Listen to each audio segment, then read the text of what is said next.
Hi, happy Wednesday, everyone. My name is Farah Duro. I'm a licensed acupuncture physician at Florida Complete Wellness. And tonight we are going to be answering your fertility questions with Dr. Kenneth Gelman of IVFMD. We are going to also be bringing in a special guest, one of our mutual patients.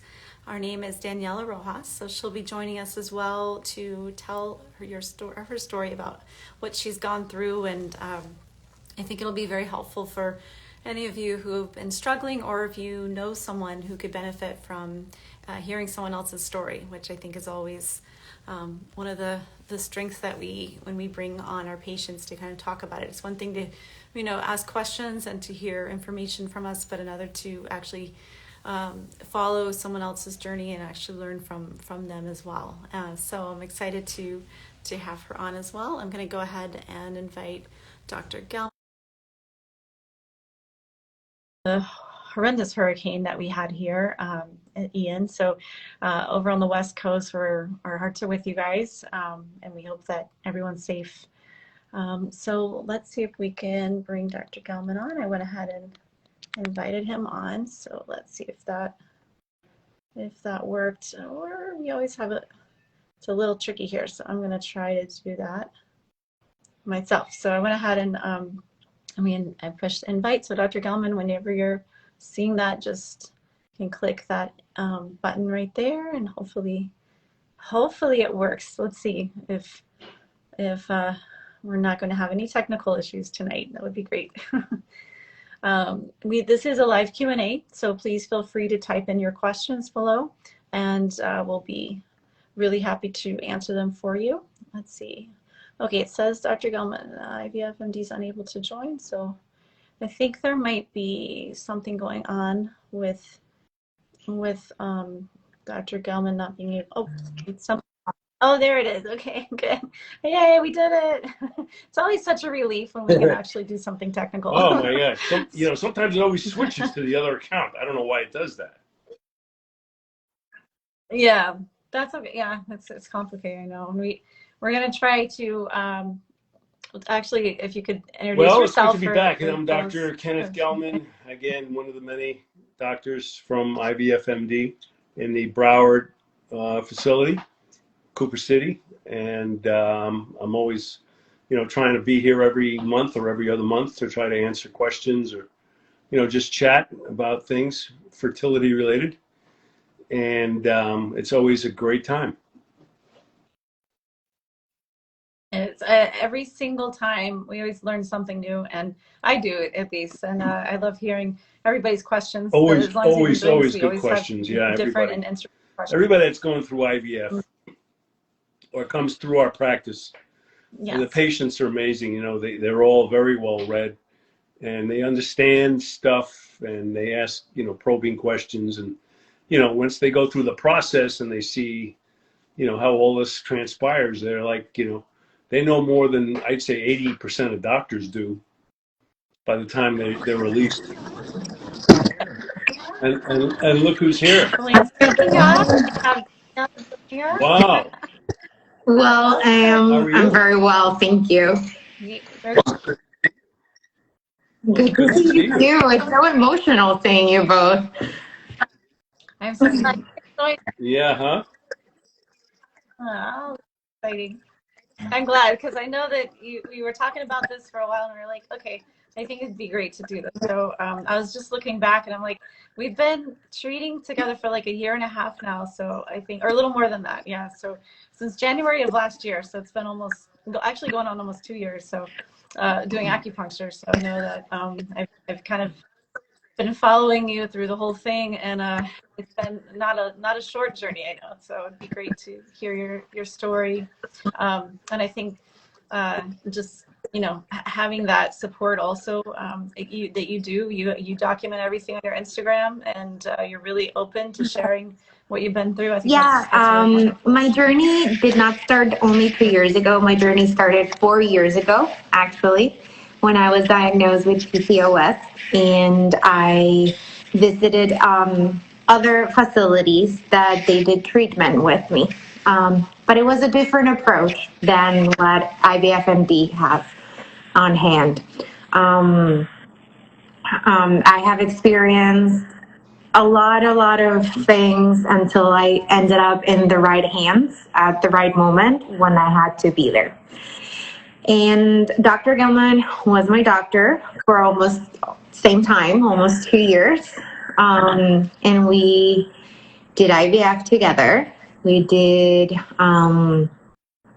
everything that we had to do because right now I'm 14 weeks pregnant. 14 weeks. 14 Yes, weeks, we're wow. very excited. Everything looks great. With that being said, this doesn't come easy for a lot of us. I'm pretty sure that all the people that are going through IVF that are watching this live understand that this is a very emotional journey that we all go through. And the amount of support that you can get from the community, from your doctors, from the nurses, from the staff at IVFMD, and then also Dr. Duro from your practice and everybody in your practice has made this journey bearable. Something that I can endure, and it made me stronger as a person, as a human, as a woman, and hopefully as a mother, as I will hopefully be next year.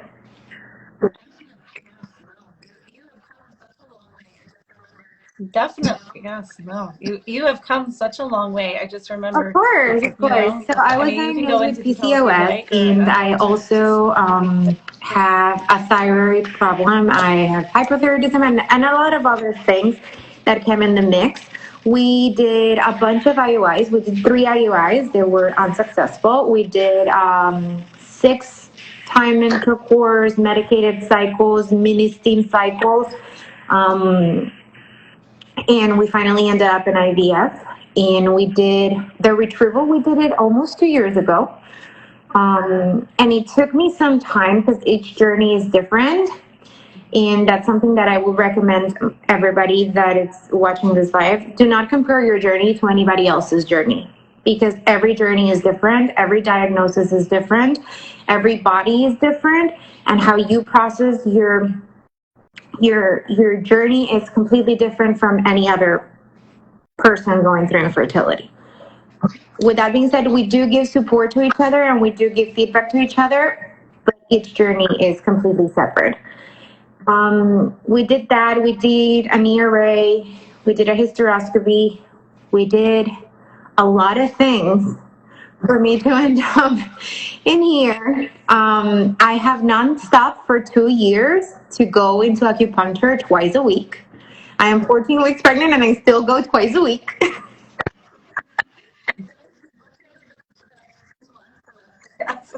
I am not planning to stop because as much as this is a physical journey, because your body is being put through so much with all the injections and pills and suppositories and patches, it is an emotional journey as well. And working with your emotional selves, calming yourself with everything that you have to work with which acupuncture helps so much.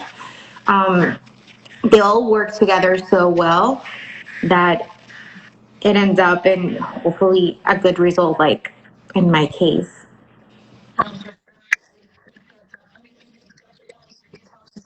no, for sure. I think that, I mean, maybe Dr. Gellman, you tell me sometimes feedback too, and you see patients that are, anxious, and then they have gone through like this transformation. We see it as well, which is the Well, most rewarding it's thing great to ever. see, Really. her in this position because, it was very emotional and difficult for her. It was very tough, to go through all those things that she mentioned. And we did it and she persevered. So, the real message is perseverance, that it's incredible perseverance on women's part, not just, not just you here. It's just every patient that goes through this everywhere, all over the world. Incredible perseverance to do this. And to end up in this position, you got to look back and you got to say, wow, what I did was monumentous to get here. And the time commitment, the emotional commitment, even financial probably, incredible, incredible, and I'm just thinking, of myself. I couldn't do it. I couldn't do it. I couldn't, I have a hard time going to the chiropractor if I have my shoulder aches, you know. I can't, find the time, and I don't want to interrupt my schedule to do stuff that you people are capable of doing, to go to these appointments, to show up on time, to get things done, to go back to work, to go home to your family. It's incredible. No, I think you once said if I men said had to go that a through million IVF, there would be times. no. There'd be like No. 3 kids in this world, There'd be a few guys would do it, but not many. No, it's extremely hard, and we think about when you had your first transfer, because I was there when we had your first transfer, and then we went back for the second one, but and did acupuncture on site. But how heartbreaking that was the first time when we went through that and it didn't succeed. It was like at that point, you could have basically just been like, I'm done. Like I've gone through 4 years of this. I'm really ready to just hang it up. But what gave you that, We were strength to lucky kind of enough just at keep our going? retrieval to get 3 embryos, which is something that we were very grateful for that we were able to get. So we already knew that there was something there for me to try again, because we wouldn't have to go through a second retrieval. But these are conversations that you have with your husband or your partner all the time while you're going through IVF, because even though IVF is amazing and it can lead to a baby, it sometimes doesn't work. Like my first FET didn't work. You have these conversations at home and you tell your husband, like, okay, so if it doesn't work, let's make a decision. What would we do? And that's the best way that I approached this journey, was planning ahead for all the different scenarios that I was going to basically face. The transfer was in December, which it could have been a Christmas miracle, or it ended up being a failed transfer in my case. And I took the time to process that loss in that moment in my life and understand that even though it was a failed transfer, it was still an emotional loss for me. And I did not do a transfer until later on. So it is important when things don't go our way, what we hope for, what we prayed for. That doesn't mean that it's never going to happen. It's just that that time didn't happen. So take your time to process it, understand it, and then keep going and rely on the specialists, rely on your doctors. I went back to Dr. Bellman with my husband, and we spoke with him and we told him what happened. And sometimes it's all about the embryo, sometimes it's just timing, sometimes it's something else. So we always had an answer with Dr. Gilman. And when I left the clinic this time around, graduating, I told him that I would miss his email replies on the weekends so much. I haven't, because I feel because I left already. But through that FET, failed FET, and through any question that I've had during my 2 years with him, he always had an answer for me. He never ignored any question, no matter how basic it was or how non-important to my treatment it was. He always answered me. So that made me trust the process and say, okay, we'll try again. We still have 2 embryos, so we'll try again. And we did a change in protocol. We included new medication. We put 2 embryos the last time, which was a hard decision on its own, because that's it. We don't have any more embryos. So if we ever want to try again, we'll have to start from scratch, which is a journey that you have to undergo and think about it with your partner and see if you want to go through it, because IVF is not easy, but it is very rewarding if everything turns out. And I am a different person from who I was 4 years ago and who I am today. And even though IVF gave me a lot of heartache and a lot of crying nights, it made me so resilient and so strong. And perseverance, the word that you use, is so who I am. I'm at work, in my house, with my family. I don't give up. I don't give up because one of the things that I said throughout my journey was, I don't know how, but I'm going to be a mom. I don't know which path is going to be my path, but I will become a mom.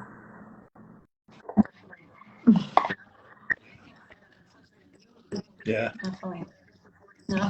And I think that it's such a you basically took whatever support you needed and you sought that support, which was awesome. Because you were telling me you have types of support that you've been doing as I well. just had No so medications many for them, support, anything.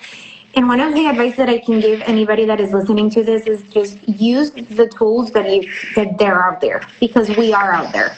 The community, the infertility community, the try to conceive community, the IVF community, the IUI community, the TIC community, the medicated cycle community, we are there, and we're there to help you and take you with every single question or guide you to whoever is the best way for you to go. And also, if you are with IBFMD, utilize their outlets. They also, I remember with my second FET, which I did not take the advice that they told me of not testing early, and I did. And I knew that I was pregnant before everybody else.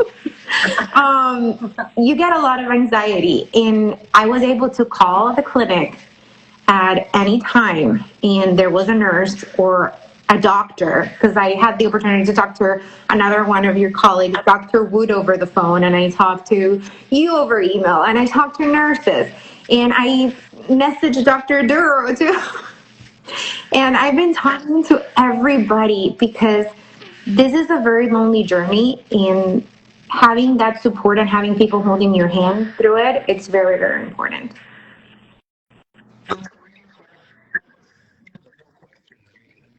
No, That's no what we're here question. for. I mean, that's Yeah. really, really important to have a good relationship with your team. I think that's probably another good message from what you're saying here is to make sure you have a good message with your team, and you make sure that you do ask your questions, and you do feel satisfied, and with the answers you're getting, and that'll calm you. That'll get rid of some of that stress, some of that extra business that could potentially interfere with your whole process. So being comfortable, and I think is a really important thing. Not just going through the motions. I think that's key. And your ovaries don't take off on the weekend. They're Yeah. there. They're still doing their thing. No, no, we have to. So Yeah. you still need to have some. There's a question regarding FET, since we were talking about the failed FET. That is it best to do FET back to back if you have failed transfer, or is it best to take a break between Well, it transfers? depends. I It's a good mean, question. in Danielle's case, I mean, you may want to take a break, for FET, like, and sit down and go over the process and see potentially what else could be done the second time. So, because in the past, all we used to do was just, get patients ready and retransfer another embryo, and it's still, a good shot for the most cases.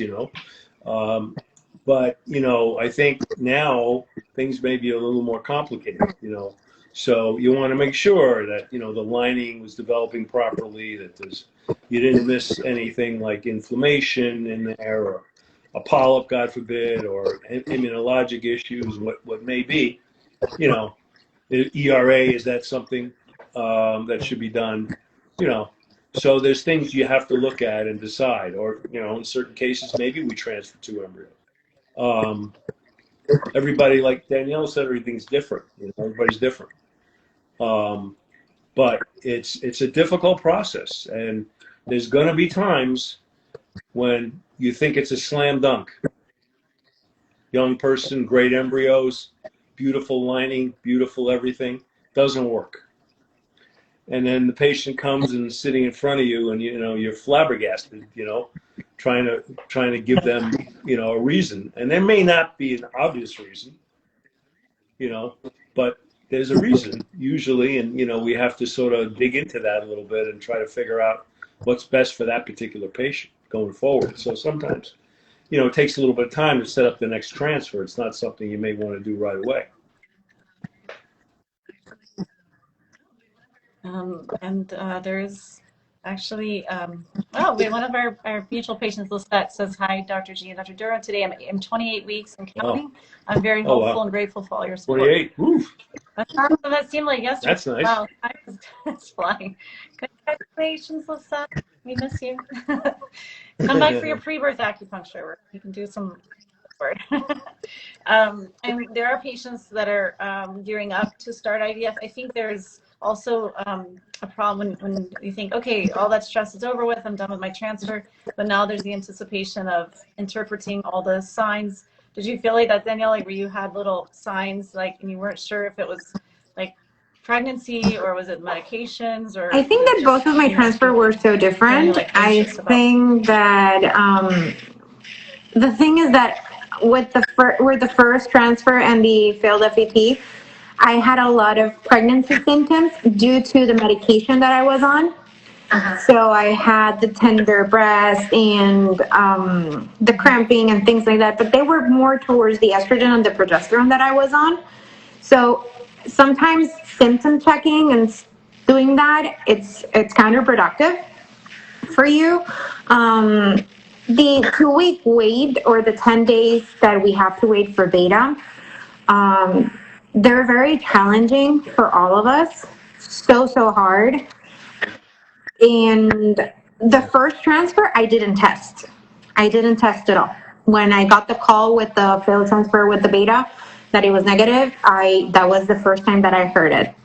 In my personal opinion, I wanted to know beforehand, before that call, because even though you want to prepare yourself, you want to guard yourself, because it's hard. It's really tough. Because just like you said, Dr. Gilman, perfect lining, perfect embryo, perfect numbers, perfect everything. Yeah. And sometimes it doesn't work. Yeah. Yeah. So, Yeah. Yeah, that is tough. I know every patient has that anticipation and anxiety for that 10 days. A lot of them obviously do a test and things like that. I didn't tell you. They're prepared, I guess. I'm sure most people do. It's very hard not to. When it's available, sitting right there. But we tell them not to. And plenty of people do urine tests the day before. But it could be positive on beta day. So, and then the next day the blood is exactly. I had that last week. 2 weeks ago. 2 weeks ago, a urine test was completely negative. And then the next day was her actual blood beta, and her beta was like 300. So it was really disturbing. I think that we do it more for, I don't know, to keep some side of control during those 10 days, because it's once the transfer is over and you wait and you do your after transfer acupuncture and you get dressed and you're home, that's it. You just continue with your protocol, but that's it. That's it. That's all you can do. So just to have some sort of control, I think that's why we do those things. But I did not tell you, and this is the first time that I'm telling you that I tested, and I tested.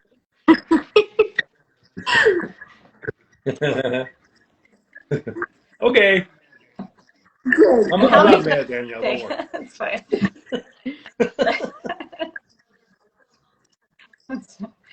And then after the fact, there's also testing that you do once you get the positive. You do another, beta 2 days later, and then another one, and then so there's still like some anxiety about each time. Those numbers actually, will they double, or will things continue to look good? Well, that too. But so, then somebody just said that they don't want to test at home. They don't want false positives or false negatives. Which is basically what we're saying here. So that's true. I mean, then the anxiety is not over. Not at all. Positive there. The anxiety's maybe just starting, because then you got to see the beta appropriately double, and get to your first ultrasound, and that's always a big My worry betas getting to. didn't double the first 2 times. My beta reached the doubling stage on the third beta that we did. Yeah, sometimes it doesn't follow the textbooks. You may not see it exactly double.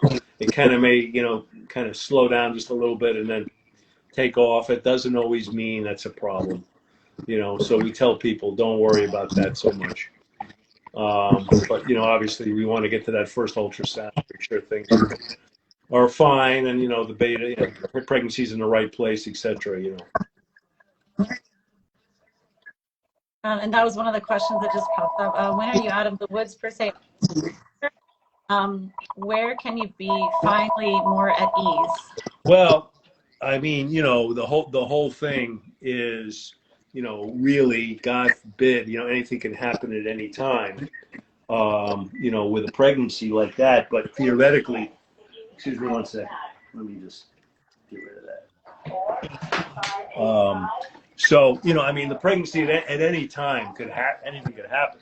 In the first trimester, theoretically, you want to try to get through the first trimester successfully, but, anything could happen, God forbid we release a patient and, we hear horror stories sometimes on occasion, not that we ever want to hear that, but we do.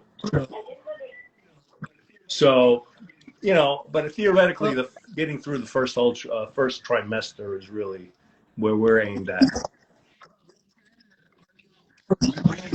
And you see patients We week give 10 or week 10, week 12? rarely any further than that. I don't see them. I try to send them out by week 9 to 10, so they can get to their OBGYNs, and some of them want to do harmony testing, panorama testing, blood testing for fetal DNA, things like that.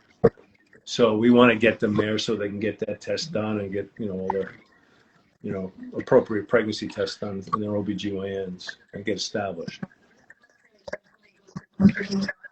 And I mean, I'd say the risk of miscarriage definitely goes down pretty dramatically after that. Yeah. Heartbeat. I mean, most of the ones we're seeing obviously are in the first 6 weeks, 8 weeks. But by then, things can happen, obviously. So, anytime you're pregnant, and you get through a pregnancy and the whole pregnancy goes through, it's obviously a miracle, but obviously that's what good, obstetrical care, your OBGYNs are taking good care of you and checking your cervix, doing all the things that you're supposed to be doing so that we prevent any problems during that whole rest of the pregnancy. But once you get through the first trimester, I think you're in pretty good shape for the most part. Yeah. And we do have a question that popped up here. Success rate for fresh transfer after 15 eggs retrieved. Is it better to wait and do it? Well, we do mostly fresh frozen transfers now. Just because our practice does that, and we think that the success rate's probably better.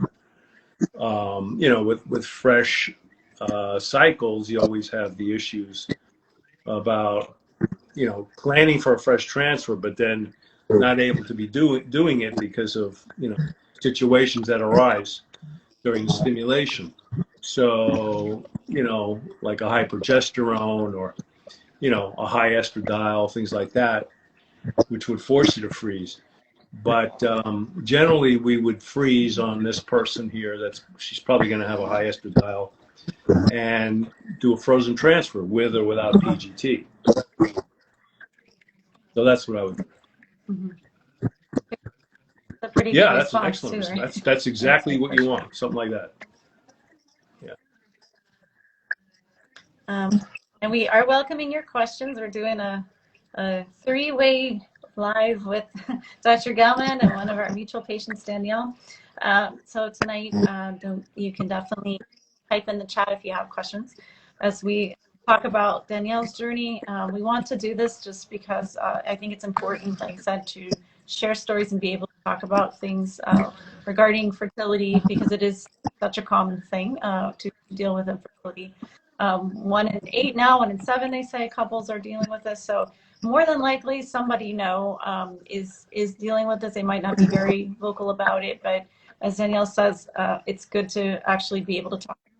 If out with your friends to find some support out there. And in fact, I remember you actually, you and another patient of ours, and I think, yeah, and Dr. Gallens too, you guys would always be at the same, the appointments at the same time, and then you ended up with your transfers on Oh, the is that same right? day. And then you actually got pregnant together, and it's so funny. I'm thinking, your kids are going to be like literally like 5 minutes You apart, went through with a friend? But well, it just happened Oh, to I be didn't that know they that. met at my office. But Oh, wow. yeah, both patients of Oh, wow. yours. Yep. And yeah, and then you guys would see each other at like, appointments at IVF and all that. And I said, "Oh, you guys need to Oh, my actually meet God. I one didn't day." know that. So they That's finally amazing. actually did it. That's Yeah. good. Yeah, if you can go through with a buddy, Yeah, that'd be awesome. we ended up having our Yeah. transfer. I was the first one, and she was the second transfer of the day. And we both ended up pregnant, and Oh, now, and we also both, Yeah. I go for what's intralipids, and we match at intralipids, we match at acupuncture, we match our transfer, and we're both pregnant. We have the same due date and everything. Oh, is that right? Oh, Yeah. that's incredible. Oh, that's great. Yeah. That's Oh, that's nice. So sometimes I guess people meet in the waiting rooms, or they meet, like I said, at acupuncture, whatever. And that's a good way to commiserate and, help this process a I great deal, also I would had the think. chance to meet with another of your patients, many years. because sometimes also this journey, you sometimes may have some other things on your own, some depression or anxiety or anything like that that you may be dealing with. And I have been able to help or talk to other patients that are going through that in their lives and also going through IVF at the same time. Oh Challenging. my God, yeah. Yeah. Yeah, talk about perseverance again. That's perseverance. It really is. It really is. It's hard enough to deal with any kind of medical problem that you have. And on top of that, to go through IVF, to go through these fertility processes and Yeah. deal with this month after month after month. That's incredible. And definitely hormones can Oh have my an God. effect on your mood. Yeah. So if you're already having issues, it's very difficult. So definitely you need a lot of support around you. And not only during this time, but also during pregnancy as well and postpartum. So we always forget about postpartum, but it's very important to have that support. And that's kind of when, okay, like everybody kind of disappears for a while, and then you're alone with this baby, and you're like, wait a minute. It was such a hard journey to get there, and then you're kind of like, And then okay, you now sleep what? deprived on top of that. So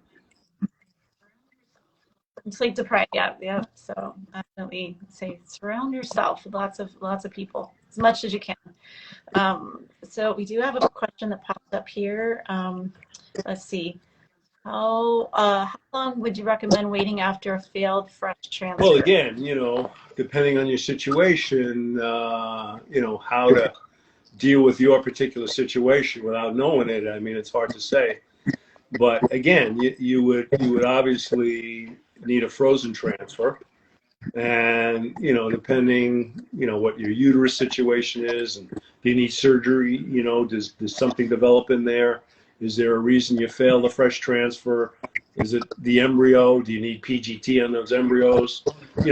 There'll be a lot of questions you have to sort of review before you decide how long you would wait. But obviously you'd have to, make sure you get a period, your ovaries got back down to normal, and then you'd have to get prepped. So, it's going to take you a minimum of 6 to 8 weeks to get a frozen transfer anyway. So you will be waiting probably at least 2 months before you get a frozen transfer if you went right into it.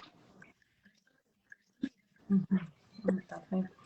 And there's so many different protocols too for even frozen transfers as far as medications and kinds of things. Right? Some people do it like on a natural. I guess we have a patient Right. this So, month so that's I doing a mean, natural depends on how you do it, frozen, but a you natural. still have to obviously wait for the period, wait for your ovaries to cool off, and especially if you're doing a natural cycle, you got to have the ovaries back to normal. You can't have them, full of corpus luteum cysts from the retrieval and all that. So they have to be sort of back to normal and all your hormones back to normal, and then you would do a natural transfer at some point. Maybe give them Femara or whatever you use, or nothing, and just let them ovulate and transfer them. So but all that has to be sort of arranged. But it's going to take time. It's not going to happen right away. It's going to take us at least a month or two to get that kind of going. Danielle, what's been the hardest part of the whole process for you? Like, was it retrieval, preparing for frozen transfer? What would you say was the hardest? The FET was Besides hard, but FET, I think the hardest part was retrieval. It's just very emotional to see your body change so much, because you physically change. I physically changed. I got bloated, and I bruised, and just poking yourself with 3 different needles throughout the day. And my retrieval was longer than it usually was, because we needed more time for my follicles to mature, for my eggs to be there. So that was hard. Like anything that you have to inject yourself with hormones with, it's really tough. And especially in my case, because I do have a condition. So inducing hormones and emotional things into my system was very hard on me. Yeah, that's got to be the hardest thing for most people. And obviously everybody has a needle phobia, and nobody likes to inject needles. But once you do it, I mean, it's kind of nothing. The shots are really not hard at all. They're easy. And if you ever had to do another retrieval again, you know what to expect. It's going to be annoying, but not terribly frightening.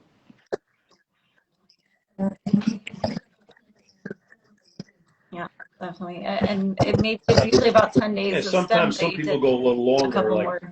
She might have gone longer because of the PCO issues and things. But some people will take a little bit 14 longer. days of stims. Yes. So we pushed her a little longer to get those eggs mature, because we don't want her to go to retrieval with immature eggs. I'm sure we got some, but the main goal is to get mature eggs out of this. And sometimes, in particularly her case, like to go back to the other person's question, if we have somebody with PCO, we're going to push their estrogens up pretty high, and they're not going to be able to get a fresh transfer because of the risks of hyperstimulation and stuff. And so we're going to obviously freeze on them, but they're going to feel it at the end. They're going to be bloated and maybe have a little mild symptoms, and it takes a little time to get over that. So in her case, for example, if she was going to do a fresh transfer, we would have to wait until her ovaries cooled off, which may be a couple of weeks or more, until she gets a period, and then once she feels better, and then we can prep her, which again takes six weeks or so. So it would be a minimum of 2 months. Yeah. And we have a question. One of our patients, Dr. Wood and myself, is in the process of a 3rd FET. Anything I can do to help or add this transfer along with acupuncture? Started my first 2 transfers were estrogen and progesterone treatment, and this transfer we are trying a natural cycle with. You're doing a natural cycle of Femara now? Mm-hmm. Yeah, they're for the 3rd transfer. I've done plenty of those, and they are a good thing in certain patients, and if you're a good candidate for it, it should be a good plan. So it sounds like you're on the right track there. Sure. Let's hope and pray it works for you. Yeah, definitely. I think Lee is doing everything, and for sure. Yeah, there are some people who actually do better without medicines. They do better sort of in their natural cycle, where people, where they're very good ovulators or regular ovulators. Somebody with PCO, you can't do that. But somebody who's like a regular cycler and has good regular menstrual cycles, sometimes we do that because, if they've done a frozen transfer previously, maybe the endometrium doesn't thicken very well. Maybe the Lupron shuts them off too much and, diminishes the blood flow too much. And they don't get a thick lining, and they're better off without Lupron, and, we just do a natural cycle in that case. So that might be this person's situation, but sometimes it works really well. And they're equivalent to regular medicated cycles. So that's been looked at. Yeah. Fingers crossed. Yes, for sure. And we have a question. Can adenomyosis, endometriosis Yeah, make I could. embryo to stick? Adenomyosis is not a heck of a lot you can do about it. Some people have tried surgery that's kind of like endometriosis inside the uterus wall. And sometimes it makes it very, very difficult to carry a pregnancy. Some people have really serious adenomyosis, and they're not going to be able to carry a pregnancy very efficiently at all. We may have to use surrogates in some of those people. But, in mild degrees, where they're not really having symptoms, endometriosis might be causing some immunologic problems. So make sure you get your immune system looked at before you get a transfer. And try to suppress it as much as you can. Treat the endometriosis. Maybe go on 2 or 3 months of Lupron at a time. Now they have this new oral stuff that you can possibly go on for a couple of months or more to try to shut down the endometriosis and maybe reduce any, autoimmune inflammatory burden before you get a transfer. That's probably what I would do if you haven't had that. Yeah, I'm trying to think of the name. The one that's out now is Orlissa, but there's a newer, better one now. And for life of me, I'm blocking on the name. It's an oral Lupron, plus it's got estrogen, a little bit estrogen in there, and progesterone, all in there, which is kind of like the add-back therapy to prevent hot flashes and symptoms and bone loss. Yes, because if you go on Lupron alone, you're shutting off all the estrogen and stuff. Women get very, very symptomatic. They lose their short-term memory. They get very, very tired, and they get really bad hot flashes, all consistent with menopause, which is a delight, obviously. And in order to prevent that, we use add-back, which this pill's got it all in there. So it might be an easy way to do things and a quicker way to kind of treat people versus Depo Lupron, which is you have to get that authorized through the insurance, and that can be a nightmare, with insurance companies being the way they are. And then you got to give patient a shot, every 3 or 4 weeks. So it's a little cumbersome. And then you got to wait for it maybe to wear off, or then you start your FET prep as the third shot's wearing off. Or with this pill, you may be able to start them faster. They can get a period quicker. They may wear off faster. You stop the pill, they'll get a period probably within a week or 2 weeks, 10 days. And then, boom, prep them. I don't know enough about the new one yet, but they were trying to alleviate the side effects. I know the other one, Lupron itself, can cause depression and things like that. But also obviously the menopausal side effects. But as far as I know, this could be a really good pill, and for this kind of situation, for somebody just like this, where maybe I would address that endometriosis before they get a transfer. Even though there's no guarantee that the endometriosis would interfere, it could. And if you have 1 or 2 embryos, well, gee, you want to try to make that work. Would you like CA125 well, you could. to see if it's going down? You may use that. I mean, sometimes that's not even high. But if it's high, yeah, I'd probably look at it on the therapy. I'd have them come in after 4 weeks or 5 weeks or something of the pill or Lupron and see if it went down. And our end, we work on the Yeah, diet a diet, lot. gluten-free We try to diet, work gluten-free on eating diet in that clean situation. or A lot of Mhm. fish oil. You give them a lot of EPA oil, you know, so you try to, and, check their immune system, intralipids, things like that. Maybe IVIG. Yeah. Mm-hmm.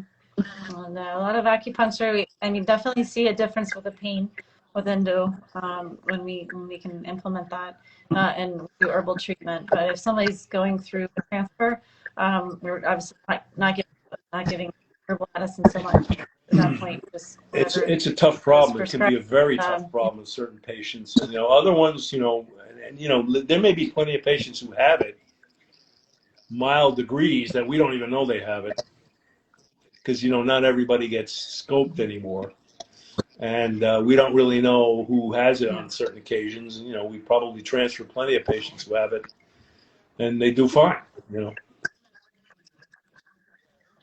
There's supposed to be a saliva Yeah, I test heard out. I about don't that. know I what's don't know going where on with that that is. one. I mean, I don't know how reliable it's going to be. We have another question about vitamins to improve male fertility. Okay, male fertility Yeah, question here. we can't forget the men, can we? What would you? I know we haven't been asking. We haven't been talking about them at all. Really? But we can't. Well, No. one of the things that actually was interesting in the recent fertility journal, I think it was, it was talking a little bit about men and obesity. Is that and obesity affecting men on their fertility, and obesity definitely decreases a man's fertility by affecting, not only hormones, but it affects probably sperm production. So, one of the things we got to mention in terms of men, besides vitamins, would be men to get healthy too. We talk obviously a lot about women, but men need to get on the ball too, and not just assume this is a woman's problem, which it's not. It's a couple's problem.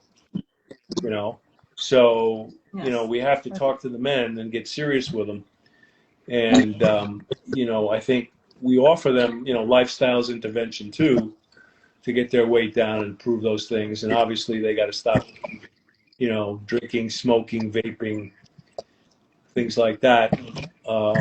And, vitamins, which I think are of benefit. And, I think, and I tell patients, we tested the Coast Science ones, years ago. And I think Rosef was also in that study.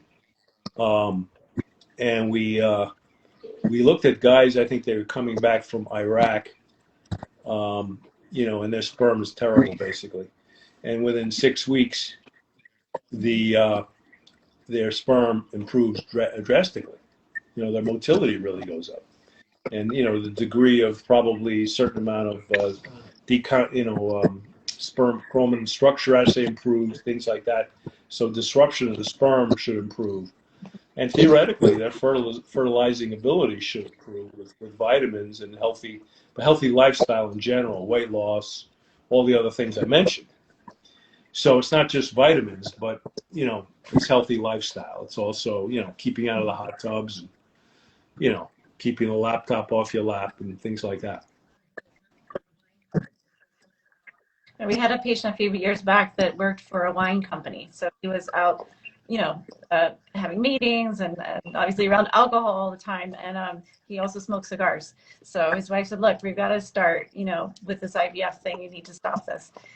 So he actually did a complete 360. He lost 40 pounds. He gave up drinking, smoking. I mean, and the sperm quality it was crazy how much that turned around just from that. And they ended up getting pregnant, obviously, and then they had another child also after that. But he also went on an exercise kick where he started, working out like crazy. And I mean, I didn't even recognize them when I saw them. Yeah, some men have actually gone through gastric surgery with big improvements in their sperm count too. So, the weight has an effect on that. So that's something, that's got to be discussed with men. And, part of the things we like to do is have the men come in and, either meet with them alone if they want to ask personal questions, or, with the wife, whatever it may be. And we review that stuff. because I think it's important for them to know. And sometimes we find things that, you know, maybe they don't want to talk about with their other doctors. Or we find, you know, that they're a genetic carrier for, you know, I had some guy that was a genetic carrier for high cholesterol, familial hypercholesterolemia, you know, serious cholesterol problem, which promotes early heart disease. And, you know, I questioned him. His uncle died in his 40s, you know, and, you know, this kind of stuff. So I sent him to a cardiologist, and, you know, he's really getting the appropriate therapy. So sometimes we discuss things or find things in a fertility evaluation that their other doctors don't know about. Yeah, it sounds like, well, your fertility is a reflection of your health in a lot of ways. No question about that. Yeah. And I say that to men too. You know, and occasionally, you know, maybe 1 or 2 out of 10 guys have the most, you know, pristine sperm. And, you know, because when they send me the analysis to look at, they color code the semen analysis. And I kind of joke with the men. I said, if they send me a red one, you're kind of in trouble, you know. And if they send me a green one, the color of money, you're in the money club. So the guys like that, you know, and you know, that means good health. Yeah. Yeah. This is a semen analysis report, or you? Yeah. Yeah. Mm-hmm. Yeah. I mean, it's really good to have that insight, and I think, yeah, there definitely it takes two. So being part. No question. No question. Sometimes, yeah, I think on Saturdays a lot we have a lot of couples come in for acupuncture, and we also have an excellent massage therapist. So Danielle can attest to the fact that then Saturdays it's like family day. Must be packed over there. It must be very crowded. And they're equally as stressed. You know, like I think just that they're not vocalizing it as much, but it's the stress is there. So so it's important to not, you know, overlook that.